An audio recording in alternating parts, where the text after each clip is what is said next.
Jessica Storytime. Sa pagdating ni Tanggol sa tirahan ni Mang Berting, labis na ikinagulat at ipinag-alala ng kanyang mga kasamahan ang nangyari sa kanya. Sinabi ni Tanggol sa mga ito na napalaban siya sa Quiapo. Gusto namang resbakan ng mga kasamahan ni Tanggol ang grupo ni Nakidlat.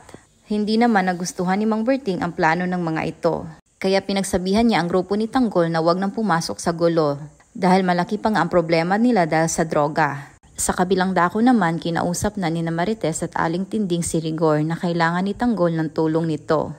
Sa pagkadinig ni Rigor sa pangalan ni Tanggol, alam niyang may ginawa na naman itong masama.